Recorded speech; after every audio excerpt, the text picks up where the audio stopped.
Welcome back to inverse functions. We're now looking at some exercises where we evaluate the tangent function for different values. The first one we're given is tan inverse of 1. We could simply take our calculator, make sure we're in degrees, which we are, and then do tan inverse of 1. This should be fairly obvious because remember at quarters on the unit circle, we are at 1 as a length. So at 45 degrees, we get 1 as a length.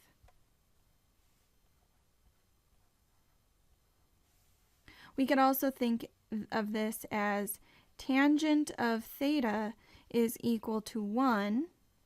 And so what is the tan inverse, or the arctan, of 1 to get an angle out?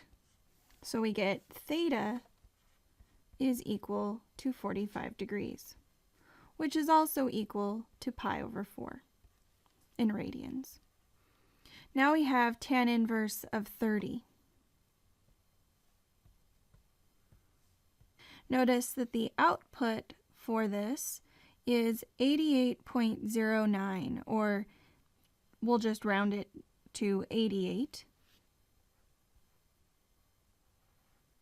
This is simply saying that some angle, tangent of theta, is equal to 30.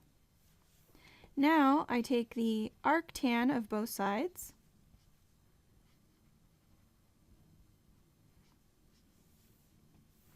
and I get theta equals 88 degrees. Notice that I was given a length and my output is an angle.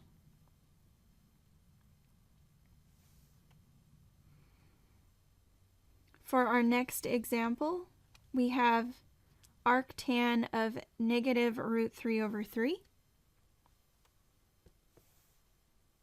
I'm going to go ahead and write this as tangent of theta is equal to negative root 3 over 3.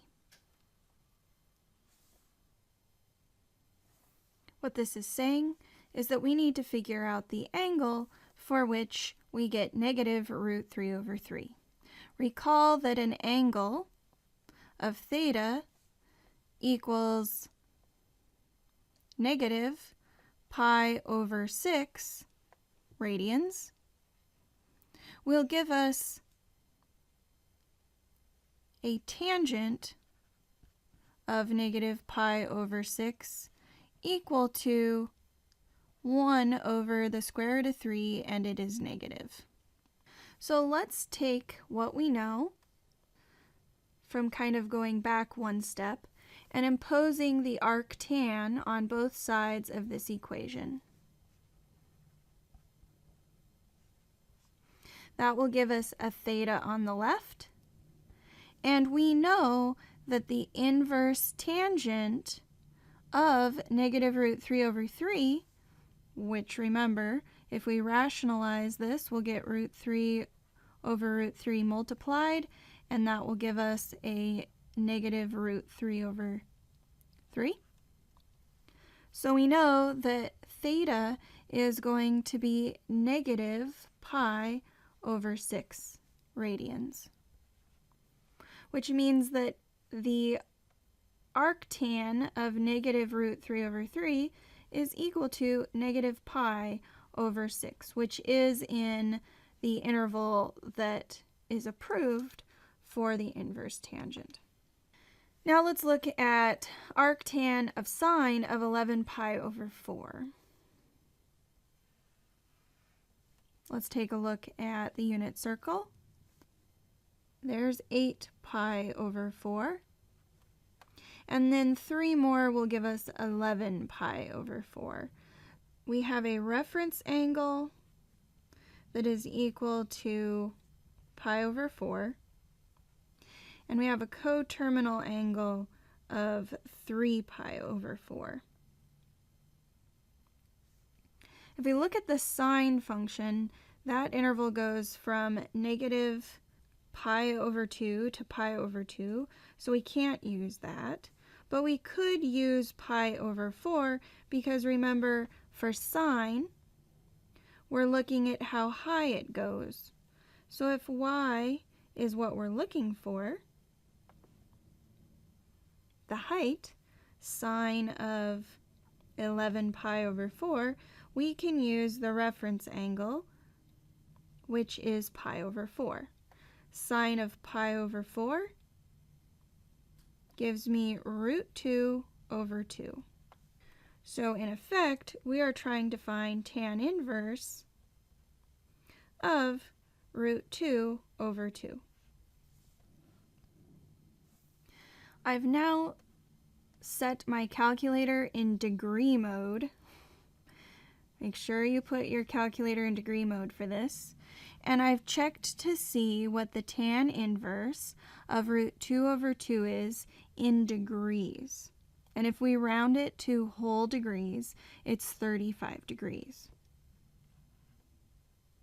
Now remember, we're trying to figure out what tan inverse of a length will give an angle. So the stuff here is an angle theta, and I'm just going to use a light color. That's an angle theta, and sine of an angle gives a length. And then tan inverse of the length gives an angle out again in degrees. Let's take a look at this last one here. We should be getting an angle here because it's a tan inverse of negative root 3. And then from there, we'll take the cosine of the angle, which should give us a length. And since it's cosine, it will be a length in the x direction.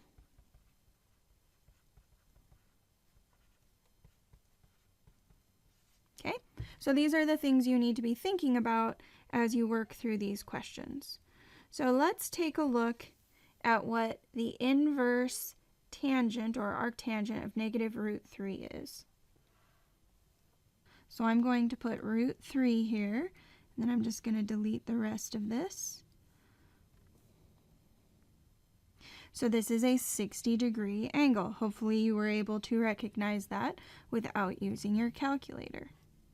That means I'm trying to find cosine of 60 degrees.